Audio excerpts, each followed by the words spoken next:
بادشاہ اور پاکیزہ عورت۔ ایک دور تھا جب ایک بادشاہ اپنی ریاست کا سب سے طاقتور اور امیر انسان تھا۔ اس کا شوق صرف ایک تھا، خوبصورت عورتیں۔ وہ ہر عورت کو اپنی رات کا مہمان بناتا۔ اس کے لیے حسن صرف ایک کھلونا تھا۔ امیر گھرانوں کی بیٹیاں، غریب مزدوروں کی بیویاں، ہر ایک کو اس نے اپنی خواہش کا شکار بنایا۔ اس کی ریاست کی کوئی بھی عورت اس کی بدنیتی سے محفوظ نہیں تھی۔ لیکن ایک دن اس کا وفادار وزیر اس کے سامنے حاضر ہوا۔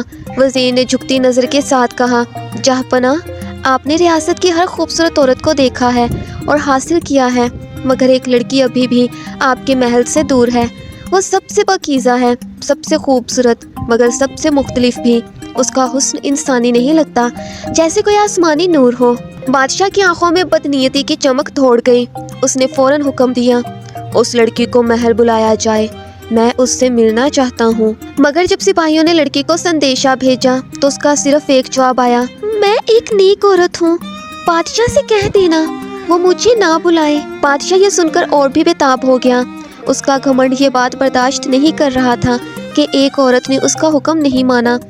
غصے سے اس نے سپاہیوں سے کہا، اگر وہ خود نہیں آتی تو اسے زبردستی اٹھا لاؤ۔ اگلے دن سپاہی اس لڑکی کو کھینچ کر محل لے آئے۔ وہ برقع پہنے ہوئی تھی، اپنا چہرہ پوری طرح چھپائے رکھا تھا۔ جب اسے بادشاہ کے سامنے رکھا گیا تو اس نے رو کر گزارش کی، مجھے چھوڑ دو، میں ایک پاک عورت ہوں، میں اس گناہ کا حصہ نہیں بن سکتی۔ مگر بادشاہ ہنس دیا، یہ فیصلہ کرنا تمہارا کام نہیں بلکہ میرا ہے۔ میں دنیا کا سب سے طاقتور انسان ہوں، کوئی بھی عورت مجھے منع نہیں کر سکتی۔ اس نے آگے بڑھ کر لڑکی کا برقع کھینچ دیا اور پھر جو دیکھا اس نے کبھی سوچا بھی نہیں تھا۔ وہ ایک عظیم حسن کا معجزہ تھی، جیسے چاند زمین پر اتر آیا ہو، لیکن اس کے چہرے پر صرف ایک احساس تھا، دہشت کا۔ لڑکی نے ایک آخری بار بادشاہ کی طرف دیکھا اور پھر اچانک ایک چمکتا ہوا خنجر اپنی آستین سے نکالا۔ سپاہی جھٹکے سے پیچھے ہٹ گئے، مگر لڑکی نے کسی اور پر وار نہیں کیا، اس نے خود اپنی گردن کاٹ لی۔ بادشاہ دیکھتا رہ گیا۔ اس کی آنکھوں کے سامنے لڑکی کی لاش گر گئی، مگر اس کے ہونٹ اب بھی ہل رہے تھے۔ مٹی پر گرتے گرتے اس نے آخری بار بادشاہ کی طرف دیکھا اور کہا، تمہاری بدنیتی ہی تمہاری موت کی وجہ بنے گی۔ بادشاہ کے سپنے عجیب ہو گئے۔ رات کو سوچتا تو اسی لڑکی کا چہرہ نظر آتا، اس کی باتیں دماغ میں گونجتی رہتی، تمہاری بدنیتی ہی تمہاری موت کا سبب بنے گی۔ مگر بادشاہ نے اسے صرف ایک بیکار وہم سمجھا اور اپنے پرانے طریقے نہیں چھوڑے۔ ایک دن بادشاہ شکار کے لیے جنگل گیا۔ ہرن کا شکار کرتے وقت اس کا دھیان ایک عجیب سی چیز نے بھٹکایا، ایک خوبصورت لڑکی۔ وہ دور ایک پیڑ کے سائے تلے کھڑی تھی۔ اس کی معصومیت اور حسن نے بادشاہ کے ہوش اڑا دیے۔ اس کے دل میں صرف ایک خیال آیا، یہ لڑکی اس جنگل میں کیا کر رہی ہے؟ وہ اپنے سپاہیوں سے الگ ہو گیا اور اس لڑکی کے پیچھے چلنے لگا۔ لڑکی دھیرے دھیرے چل رہی تھی، جیسے کسی نے اسے بلایا ہو۔ بادشاہ اس کے حسن سے اتنا بے حال ہو گیا کہ بنا سوچے سمجھے اس کے پیچھے پیچھے چلتا رہا۔ تھوڑی دیر بعد وہ لڑکی ایک چھوٹی سی جھونپڑی کے پاس رک گئی۔ یہ جھونپڑی اتنی اندھیری اور پرانی تھی کہ کوئی بھی انسان وہاں رہتا دکھائی نہیں دیتا تھا۔ بادشاہ آگے بڑھ کر اس لڑکی سے بات کرنے لگا، تم کون ہو؟ تم یہاں اکیلی کیا کر رہی ہو؟ بادشاہ نے مسکراتے ہوئے پوچھا۔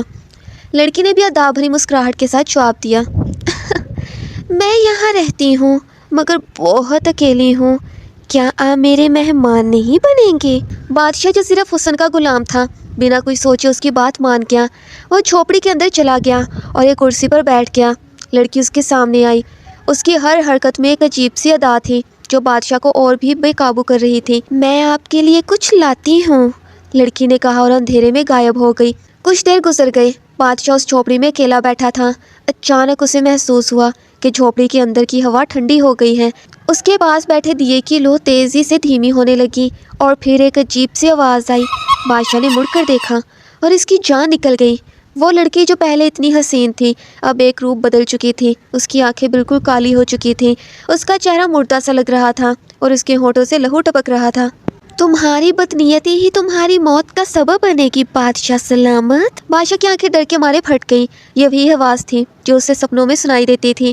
وہ سمجھ گیا کہ یہ لڑکی انسان نہیں، ایک ڈائن ہے، مگر سمجھنے کا کوئی فائدہ نہیں تھا، کیونکہ جیسے اس نے بھاگنے کی کوشش کی، ڈائن بجلی کی رفتار سے اس کی طرف آئی اور اس کی گردن پر اپنے ناخن کاٹ دیے۔ بادشاہ چیخا، مگر اس کے سپاہی بہت دور تھے۔ جنگل میں صرف اس کی چیخیں گونج رہی تھی جو دھیرے دھیرے ختم ہو گئی۔ اگلی صبح جب سپاہی بادشاہ کو ڈھونڈنے جھونپڑی تک آئے تو انہوں نے جو دیکھا اس نے ان کے ہوش اڑا دیے۔ بادشاہ کی لاش زمین پر پڑی تھی، لیکن اس کا بدن بالکل مردہ نہیں لگ رہا تھا۔ اس کی آنکھیں کھلی تھیں، جیسے موت آنے سے پہلے اس نے کچھ ایسا دیکھا ہو جو انسانی ذہن نہیں سمجھ سکتا۔